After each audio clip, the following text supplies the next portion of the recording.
बार बार छात्रों को ये समस्या आती है कि हम तैयारी कैसे करें, सेकंड ग्रेड की तैयारी कैसे करें, एसआई की तैयारी कैसे करें, फर्स्ट ग्रेड की तैयारी कैसे करें। ये समस्या बार बार विद्यार्थियों को सताती है। क्लास में भी छात्र पूछते रहते हैं कि हम कैसे तैयारी करें, कौन सी पुस्तक पढ़ें, कौन सी जो है गाइड पढ़ें, कौन से नोट्स पढ़ें, क्लास पढ़ें तो कैसे पढ़ें, कोचिंग करें तो कौन सी कोचिंग करें। ये समस्याएं विद्यार्थियों की लगातार चलती रहती हैं। इनका जो समाधान है, ये अचानक किसी एक बात से या एक क्लास से या एक बार डिस्कस करने से इस बात का समाधान नहीं हो पाता है। इसलिए विद्यार्थी को एक एक बिंदु पर ध्यान देते हुए और इन समस्याओं का समाधान निकालना चाहिए। जैसे हम अब जो है यहाँ इस क्लास के माध्यम से ये आपको मैं बता देता हूं कि भाई आप कैसे तैयारी करें, सेकंड ग्रेड की तैयारी कैसे करें, फर्स्ट ग्रेड की तैयारी कैसे करें, एसआई के अगर स्टूडेंट हैं तो एसआई की कैसे तैयारी करें, या और कोई दूसरा बैच है और कोई दूसरी क्लास है तो उसकी कैसे हम तैयारी करें, कौन सा एग्जाम है, कैसे उसमें पाठ्यक्रम है, कैसे कैसे जो है उसमें नंबर डिवाइड हैं, कितने टॉपिक के कितने प्रश्न आते हैं, कौन से टॉपिक में कम आते हैं, कौन से टॉपिक में ज़्यादा आते हैं।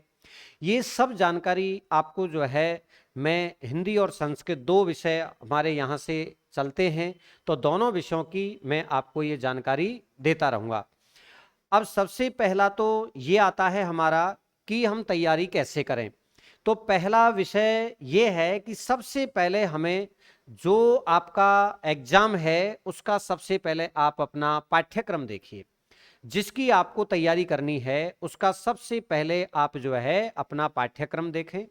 कौन सा वो आपका पाठ्यक्रम है, उसमें कितने अंक का आपका वो है, कितने आपको जो है उसमें तैयारी करनी है, कौन से अंक में से कितने आपके जो है प्रश्न आते हैं, ये सबसे पहले आपको जानना होगा। जब आप इस बात की अच्छे से तैयारी कर लेंगे कि भाई इसमें से इतने अंक का ये प्रश्न आता है, इतने में से दो प्रश्न आते हैं, इसमें से तीन प्रश्न आते हैं, इसमें से चार प्रश्न आते हैं, ये हमें सबसे पहले आपको जानना होगा। बहुत से छात्रों का क्या होता है कि बहुत सारी गाइड खरीद लेते हैं। हाँ, थोड़ा सा कोई दूसरे विद्यार्थी ने कहा कि भाई हमें जो है ये गाइड पढ़ करके फायदा हुआ, उन्होंने वो गाइड खरीद ली, घर आके देखा फिर वो पढ़ी नहीं जा रही है, गाइड खरीद ली है, पैसे भी कट गए। हाँ, फिर किसी दूसरे छात्र ने सलाह दी तो उन्होंने उठा करके दूसरी गाइड खरीद ली, पता लगा वो गाइड भी नहीं पढ़ी जा रही है, वो भी घर पे रखी हुई है, नहीं पढ़ पा रहे हैं उसे भी। तो ऐसा नहीं करें आप, जल्दबाजी में ऐसा आप नहीं करें कि भाई गाइड खरीदें, मना नहीं है गाइड के लिए। मैं भी हमेशा छात्रों से यही कहता हूं कि आप गाइड खरीदें, किताब खरीदें, पर जल्दबाजी नहीं करें। मैं क्लास पढ़ाता हूं तो क्लास में भी ये कहता हूं कि 10-5 दिन आप पहले पढ़ें, पहले अपने आप को तैयार करें कि मैं किस तरीके से जो है पढ़ सकता हूं, कितना घर पे पढ़ सकता हूं, कितना कोचिंग में पढ़ता हूं, कितना समय मेरे पास बचा हुआ है। अब आपने कोई मोटी मोटी गाइड खरीद ली, घर पे आपको समय बिल्कुल मिल नहीं रहा है, तो बताइए उस गाइड का क्या औचित्य रहा। बहुत से विद्यार्थी ऐसे मेरे पास भी आते हैं कि सर आपने बताया सही हुआ, मैंने भी गाइड खरीद ली थी, मैं स्कूल आकर के अब यहाँ घर पे रख रहा हूँ, कोई बात नहीं, 15 दिन हो गए नहीं पढ़ पा रहा हूँ, मोटी गाइड है, देख करके और डर लगता है। तो इन सब बातों के लिए हम आपको ये समाधान बताते रहते हैं। अब मानना नहीं मानना ये आपकी बात है, लेकिन फिर भी हमारा एक दायित्व बनता है कि जो अपने विद्यार्थी हैं उनको सही सलाह दी जाए, उनके हित में जो है जो जो बातें हैं वो उनको बताई जाएं, ताकि वो जल्दबाजी में ऐसा कोई निर्णय ना लें कि भाई अनावश्यक गाइड भी खरीद ली, पैसे भी खर्च हो गए और फिर पढ़ा भी नहीं जा रहा, अच्छे से तैयारी भी नहीं हो रही। तो फिर क्या होता है कि हमें भी अच्छा नहीं लगता है कि चलो हमारे रहते हुए विद्यार्थी परेशान हो रहे हैं, हमारे सब्जेक्ट में परेशान है, अच्छी पढ़ाई नहीं हो पा रही है, न जाने उनके दिमाग में क्या चल रहा है। हर विद्यार्थी के पास सीमित समय है, ऐसा तो है नहीं कि साहब बार बार ठीक है साहब हम तो जयपुर आ गए, अब 2 साल लगो, 5 साल लगो, 10 साल लगो, ऐसा तो नहीं है। हर विद्यार्थी का टारगेट है, घर वाले भी उसे साल भर, 6 महीने, 2 साल, सबको अपना अपना टारगेट देके भेजते हैं कि भाई तुझे 1 साल में इतना कर लेना है, 6 महीने में करना है, 6 महीने का समय है हम इतना खर्चा दे सकते हैं, 1 साल का समय है, 1.5 साल का समय, जो भी कुछ वो निर्धारित करते हैं। वैकेंसियों का भी लेट सेट आती है, फिर कई बार ये काफ़ी उल्टे सीधे हो जाते हैं, ये पेपर लीक हुआ, ये कोई और स्टे लग गया, तो वैसे ही आपके जो है समय खराब होता है, तो विद्यार्थी काफ़ी परेशान रहते हैं। ऐसे में विद्यार्थियों को बहुत सूझबूझ और धैर्य और एक जो अपनी स्व विवेक क्षमता है उसे जो है बहुत ज़्यादा काम में लेना होगा। उसके बाद जो है वो धैर्य पूर्वक अपनी पढ़ाई करें, धैर्य पूर्वक अपना जो है क्या है अच्छे से जो भी आपका लक्ष्य रखा है उसे पूरा करें। इसके लिए अब अपन टॉपिक पे आते हैं। सबसे जो पहला आज की क्लास में बस इतना ही बताऊंगा, सबसे पहले आपको क्या करना है कि अपना पाठ्यक्रम देखना है।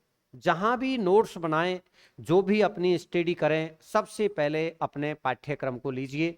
जो भी आपका आरपीएससी अधीनस्थ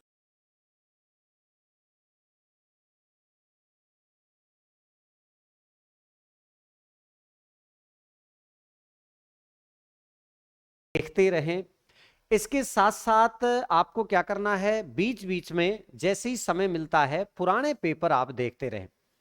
अध्यापक की बात मानते हैं, अच्छी बात है, आप गाइडों की बात मानते हैं, ये भी अच्छी बात है, लेकिन सबसे बढ़िया है आप पुराने पेपर देखते रहें और साथ के साथ आप बीच बीच में हर 2 दिन में या हर रोज 2 मिनट आप अपना सिलेबस देखते रहें।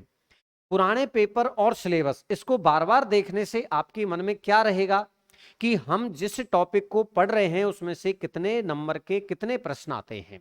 एक बात तो ये क्लियर हो जाएगा। दूसरी बात ये क्लियर हो जाती है कि जो आपका टॉपिक है उसमें से कितने प्रश्न आए और वो प्रश्न किस प्रकार के आए हैं। कई बार छात्र अनावश्यक हैवी पढ़ते रहते हैं, सर और गहराई से पढ़ा दो, सर ऐसे शब्द लिखा दो, सर ऐसे कर देते हैं, ये भी किताब पढ़ें, ये भी किताब पढ़ें। कई छात्र आते हैं, सर ये टॉपिक और गहराई से चाहिए, हमें और गहरे नोट्स चाहिए और हमें हैवी टॉपिक चाहिए। और अगर ने पेपर देखा 2 साल के, 4 साल के, 5 साल के, प्रश्न बड़ा सिंपल आ रहा है और हम फालतू पढ़ते जा रहे हैं। कई बार सीधे प्रश्न भी छात्रों से गलत हो जाते हैं। वो इसीलिए होते हैं कि उनका जो मन है, जो उनका मस्तिष्क है, जो उनका चित्त है, वो अनावश्यक इधर उधर भटकता रहता है। तो सभी छात्रों से मैं ये आपको जो है अपेक्षा करूंगा कि कभी भी अपने मन को न भटकाएं, मन को नियंत्रण में रखें। तन और मन दोनों जब स्वस्थ रहेगा, तन और मन जब आपका स्वस्थ रहेगा, स्वस्थ शरीर में स्वस्थ मस्तिष्क रहता है। और जब हमारा मस्तिष्क अच्छा रहेगा, हमारा मन बुद्धि चित्त सब कुछ अच्छा रहेगा, अपने आप ही हमारी याददाश्त अच्छी रहेगी। इसलिए पहला काम आपको क्या करना है, स्थिर चित्त होकर के एकदम मन को शांत करके और आपको सिलेबस देखना है। ज्यादा किसी के बहकावे में नहीं आना है, आपको सिलेबस देखना है। अपना सिलेबस देख करके पुराने पेपर देखने हैं कि कौन से टॉपिक में से कितने प्रश्न आए हैं, किस प्रकार के प्रश्न आए, ये आपको ध्यान में रखना है कि कौन सा जो टॉपिक है उसमें से कितने प्रश्न आए हैं और वो प्रश्न किस प्रकार के आए हैं, कितने प्रश्न आए और वो किस प्रकार के प्रश्न आए, ये आपको उसमें से ध्यान रखना है। ठीक है ना। एक बात ये आपको जरूर देखनी है कि जो टॉपिक हम पढ़ने जा रहे हैं, जिसकी हम तैयारी करने जा रहे हैं, उसमें से कौन सा टॉपिक कितने नंबर का आया है, ये आपको सबसे पहले ध्यान रखना है। एक बात ये आपको स्पष्ट रखनी है, क्योंकि जल्दबाजी में कई बार क्या है, अनावश्यक हम उड़ज पड़ते हैं, अच्छे से फिर तैयारी नहीं हो पाती है, फिर हम भ्रमित होते रहते हैं, है ना, फिर हम इधर उधर अनावश्यक भटकते रहते हैं। तो ऐसा नहीं करना चाहिए आपको। सबसे पहले आप ये देखो कि जो टॉपिक हम पढ़ने जा रहे हैं वो कितने नंबर का उसमें से प्रश्न है, प्रश्न कैसे आया है ना, हमें उसी हिसाब से तैयारी करनी चाहिए। मैं जब क्लास पढ़ाता हूं तो छात्रों को कई बार कहता हूं कि आप जो है, मैं समझा रहा हूं उसको भी ज्यादा आप भले ही जो है क्या है मन को इधर उधर मत भटकाइए, उसको भी धैर्य से सुनिए। और जब भी आपका मन इधर उधर भटके तो आप सबसे पहले मेरी बात को भी छोड़ के घर पे पेपर देखिए। आप जैसे ही पेपर देखेंगे, हम यहाँ क्लास में भी पेपर सॉल्व कराते हैं, जैसे ही आप पेपर देखेंगे तो वो पेपर में पता लगता है कि प्रश्न तो यहाँ से आ रहा है और पढ़ हम वहां रहे हैं, काका सो भैया घर में टांग पसारे वा घर में, क्यों भाई, हाँ प्रश्न तो यहां से आ रहा है, पढ़ वहां से रहे, कैसे काम चलेगा बताइए, गलती तो हम खुद कर रहे हैं। तो इसलिए आपको बड़ा ध्यान रखना पड़ता है, बहुत बार हमें संतुलन बनाना पड़ता है कि कितने हमारे टॉपिक है, कौन से टॉपिक में से कौन से प्रश्न आ रहे हैं, कितने प्रश्न आ रहे हैं, उसके हिसाब से डिवाइड करते हुए, उनका विभाजन करते हुए और आपको जो है तैयारी करनी है। आज की क्लास में आपको सिलेबस है, एसआई के छात्र हैं तो वो एसआई का सिलेबस देखें, आपका सेकंड ग्रेड का है तो वो सेकंड ग्रेड का सिलेबस देखें, फर्स्ट ग्रेड का है तो वो फर्स्ट ग्रेड का सिलेबस देखें। कई बार छात्र ऐसा होता है कि साहब दो दो तैयारी कर रहे हैं, हम तो साहब ये भी देंगे, फर्स्ट ग्रेड भी देंगे, सेकंड ग्रेड भी देंगे। तो देखो, अपने हिंदी और संस्कृत को लेकर के, मैं तो मेरे विषय की बात करूंगा, तो छात्र बिल्कुल परेशान ना हो। हमारा जो सब्जेक्ट है हिंदी और संस्कृत, जो अपना सब्जेक्ट है, इसमें सेकंड ग्रेड फर्स्ट ग्रेड को लेकर के कोई बहुत समस्या नहीं आएगी, आपको ज्यादा अंतर भी नहीं आएगा। आप दोनों की एक साथ पढ़ाई आराम से कर सकते हैं, बिल्कुल आपको परेशानी नहीं आएगी।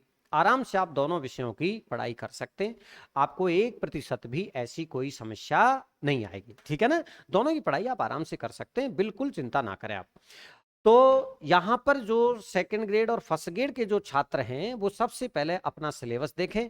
उस सिलेबस में जो अगली क्लास में मैं बताऊंगा, डिवाइडेशन दे रखा है कि भाई व्याकरण के लगभग इतने प्रश्न आते हैं, साहित्य के लगभग इतने प्रश्न आते हैं, आपके जो काव्य शास्त्र है उसके इतने प्रश्न आते हैं, उसमें से रस के लगभग इतने पूछते हैं, छंद के लगभग इतने पूछते हैं, अलंकार के लगभग इतने पूछते हैं। तो ये सब चीजें जो है हम उसमें से डिस्कस करते रहेंगे, मैं बीच बीच में आपको बताता रहूंगा, पेपर भी आपको हल पढ़ाऊंगा। ये क्लास जो है मेरी ये रेगुलर आपके चलती रहेगी, इस क्लास को मैं हमेशा चालू रखूंगा, हर एक दिन 2 दिन में मैं लाइव आपको ये चीजें बताता रहूंगा कि भाई कौन सी क्लास कैसे पढ़नी है, कौन से टॉपिक को कैसे पढ़ना है, कौन से जो एग्जाम है उसकी तैयारी में क्या क्या चीजों का ध्यान रखना है। तो आपको सबसे पहले सेकंड ग्रेड है, फर्स्ट ग्रेड है, एसआई है, अभी इन्हीं का ज्यादा थोड़ा सा बोलबाला है। फिर धीरे धीरे आरएस मेंस का आएगा, आरएस मेंस का भी जो है बड़ी समस्या रहती है, छात्र जो है आरएस मेंस देखेंगे कि भाई आरएस मेंस में जो हिंदी आती है 120 नंबर की, फिर उस पर चर्चा करेंगे। तो अलग अलग क्लास पर मैं आपको अलग अलग समझाता रहूंगा। तो आज अपने इस विषय पर ये ध्यान रखना है कि भाई आपका जो पाठ्यक्रम है वो आप ध्यान में रखें, पुराने पेपर हैं उनको बीच बीच में थोड़ा थोड़ा देखते रहें, सिलेबस को देखते रहे, उसमें से आप अपने मन में विभाजन करते रहे कि कौन से सिलेबस में से कितने नंबर का कितने प्रश्न आए हैं। ठीक है ना, ये आपको ध्यान रखना है, साहित्य में से कितने आए हैं, व्याकरण में से कितने आए हैं, है ना, आपके काव्य शास्त्र में से कितने आए, साथ ही सेकंड ग्रेड फर्स्ट ग्रेड वालों कुछ पुस्तकें भी निर्धारित किए, उन पुस्तकों में से जो है कितने प्रश्न आए हैं। तो ये सब बातें आपको थोड़ी थोड़ी ध्यान में रखनी है, इन बातों को ध्यान में रखते हुए ही आपको जो है